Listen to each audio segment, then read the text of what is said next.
Allô, allô! Ici Juke de Montigny pour le premier épisode de la grossesse de mon premier fils, Henri. Donc, la vie connaît tout ce qui doit être traversé. Donc, je vais commencer ici avec When you feel what's there, you start releasing it. Parce que je pense que la grossesse que j'ai eue de mon premier enfant m'a amené à voir et laisser aller tout ce qui était là. Du moins, beaucoup de choses qui étaient là. Donc, préconception. La première grossesse est arrivée, j'ai envie de dire comme un cheveu sur la soupe. En fait, je me souviens d'avoir dit à mon chum en novembre 2013, à l'approche de mes 33 ans, ça suffit, j'arrête la pilule contraceptive, ça fait déjà 10 ans que je suis là-dessus, ça n'a pas de bon sens, il faut que j'arrête, je sais que c'est pas bon pour moi. Puis, il arrivera ce qui arrivera. Et lui de me répondre, « OK, parfait. » Fait que là, on savait qu'on voulait des enfants, mais bon, on n'était pas trop du monde qui prévoit. Donc, on était très ouverts à ce qui allait arriver. Mais on peut dire qu'on avait une foi en la vie que tout allait être parfait. Donc, rapidement, je tombe enceinte. D'ailleurs, je pense que c'est arrivé qu'on était au Mexique. On est parti en février au Mexique. Puis, en mars, j'ai su que j'étais enceinte. Et là, j'enregistre mon premier épisode ici au Mexique. C'est quand même une belle coïncidence. Donc, voilà. Je pense que j'étais à un point vraiment, bon, je ne vais pas me juger là-dedans, mais très innocente. Donc, ben oui, on va avoir des enfants, ça va être parfait, let's go, on embarque là-dedans. Quelle aventure! Donc, ici, j'aimerais amener l'idée que je pense que si on n'embarquait pas dans l'aventure d'avoir des enfants un peu innocemment, on le ferait pas toujours. Donc, moi, j'étais vraiment, vraiment, à ce moment-là, inconsciente de tout ce qui m'attendait. Puis c'était bien correct comme ça, parce que je pense pas que je l'aurais fait, c'était vraiment grandiose. Une transformation grandiose. Je pense que chaque femme qui traverse un enfantement se découvre de l'autre côté d'une totale différence. Donc, l'annonce à nos familles respectives. Évidemment, c'était le premier enfant des deux familles. Donc, oh là là, c'était la nouvelle du siècle. On leur a annoncé, on était assis au restaurant. Puis je me souviens plus, je pense que c'est moi qui ai dit quelque chose comme genre ouais, ben là, êtes-vous prête à être grand-parent? Puis tout le monde m'a crié, était comme oui, je suis enceinte! Et pour vrai, j'avais comme, je sais pas, 6 semaines, 7 semaines.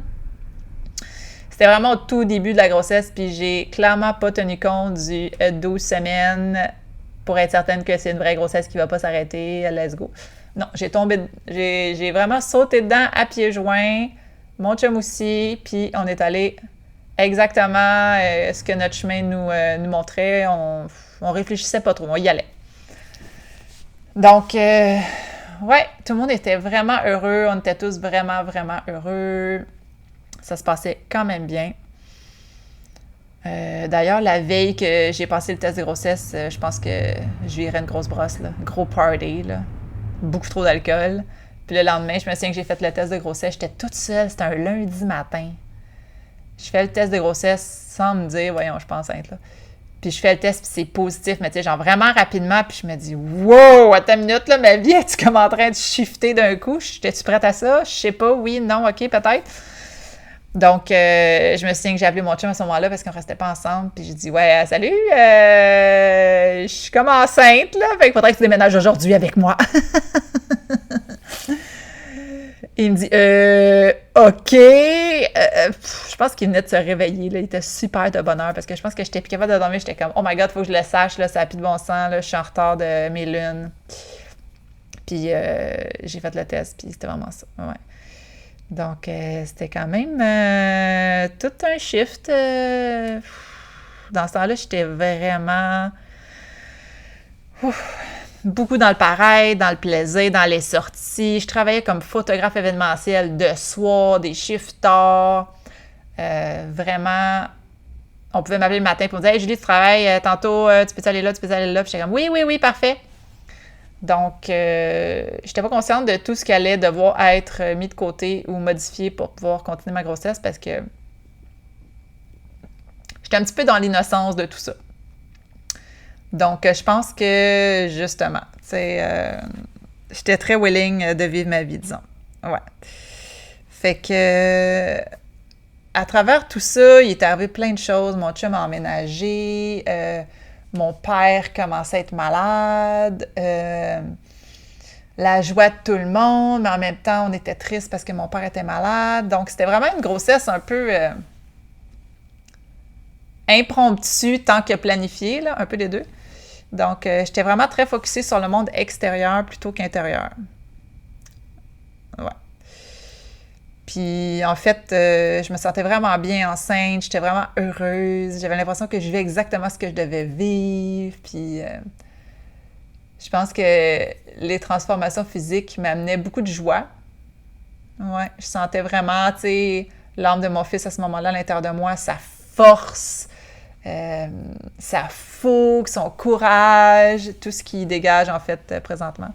Mais en même temps, son calme, puis sa résilience à passer au travers les chemins qui sont là, puis d'y aller quand même, tu sais. Je pense que je me sentais exactement comme ça, donc c'est beau de parfois repenser à comment on se sent quand on est enceinte, parce que je trouve que ça démontre déjà un peu toute l'énergie que notre enfant va nous montrer par la suite lors de sa naissance, puis de son chemin après. Ouais. Donc, c'était vraiment beau de toucher à ça. J'étais vraiment fière d'être enceinte. J'étais comme, waouh, j'ai réussi, j'étais enceinte, ça se passe, tu sais, j'ai 33 ans. Je voulais le faire 1 an plus jeune que ma mère, parce que ma mère, elle m'avait eu à 34, puis j'étais donc bien contente de l'avoir à 33, tu sais. J'étais comme, yeah, j'ai eu mes enfants plus jeunes, comme si ça avait vraiment un impact. Des fois, nos croyances sont là, puis on sait pas trop pourquoi elles sont là, mais tu sais, c'est des petites victoires. Fait que c'était comme une façon de me dire à moi, bravo Julie, tu sais, t'as eu ton enfant plus jeune, même si 33 ans, c'était pas très jeune, mais bon, j'étais vraiment contente de ça. J'ai-tu préparé ma préconception? Non, pas pantoute. J'aurais-tu dû? Sûrement. Mais encore là, on traverse les chemins quand on est prête. J'étais pas tant prête à faire de la préconception à ce moment-là. J'étais un peu dans l'aveuglement de vivre ma vie et d'être reconnue, d'être vue. Ouais, parce que dans ma profession de photographe, je commençais vraiment à être reconnue de plus en plus. Donc, j'étais vraiment dans l'authenticité de la chose du moment présent. Là. Je pensais pas tant à après, puis j'ai pas tant pensé au avant. C'est comme arrivé spontanément. Donc, il y a beaucoup de choses que j'ai appris par la suite qui auraient pu me supporter plus, avoir un meilleur accompagnement. Mais bon, on les découvre au fur et à mesure. Puis dans ce temps-là, avoir une doula, je pense que je savais même pas que ça existait. Donc, pour moi, la sage-femme, c'était genre celle qui allait tout m'aider à ce que ce soit le plus naturel possible parce que, tu sais, je viens d'un milieu qui est quand même holistique. Mon père était acupuncteur, il était massothérapeute, il était chercheur en médecine naturelle, il était prof de yoga, éducateur physique, tu sais, vraiment. Fait que, tu sais, la lignée, c'était on fait ça, les choses le plus naturelles possible, puis on se questionne pas trop sur qu'est-ce qui peut t'aider plus, puis je me disais que c'était ça la voie à prendre. Mais, tu sais, c'est là que tu apprends au fur et à mesure que notre chemin est unique, puis il a sa propre vitesse. Donc, à ce moment-là, moi, j'étais pas du tout rendue au développement personnel, à la conscience. Même si j'avais été vraiment baignée dedans quand j'étais jeune, j'avais comme vraiment renié cette partie-là de moi parce que j'avais été tellement rejetée par ma différence, par, je sais pas, mes canalisations, par plein de choses que j'avais vraiment fermé cette porte-là parce que c'était pas safe. Donc, je m'étais vraiment réfugiée dans une carapace de femme forte et contrôlante qui sait beaucoup de choses. Donc, ouais, voilà. J'espère que ça va créer en vous un sentiment d'apaisement, que se tromper, c'est vraiment normal, que l'imperfection fait partie de la vie, parce que si je pense à ma première grossesse, c'était imparfait à flot, Puis, je me dis, oh mon Dieu, j'aurais tellement pu faire les choses différemment. Mais bon, hein? Fait qu'il faut respecter qu'on est imparfait puis qu'on se trompe. Donc, j'aimerais juste vous donner la permission que c'est bien normal puis que la sagesse s'acquiert au fur et à mesure qu'on marche notre chemin. Donc, voilà. Puis que ici, il y a comme une petite nuance à faire entre être willing de vivre sa vie puis la volonté de ressentir. Parce que moi, je suis vraiment une fille qui mord dans la vie, qui essaie plein d'affaires, qui n'a pas peur du risque, qui plonge, qui est vraiment willing de vivre. Mais plus je me déconstruis maintenant, à l'âge où je suis rendue dans la quarantaine, je réalise en fait que ma volonté de ressentir, elle fait pas longtemps qu'elle est apparue. Fait que, hein? Puis là, je pourrais finir avec cette note de ralentir, puis que when you feel it, you can heal it.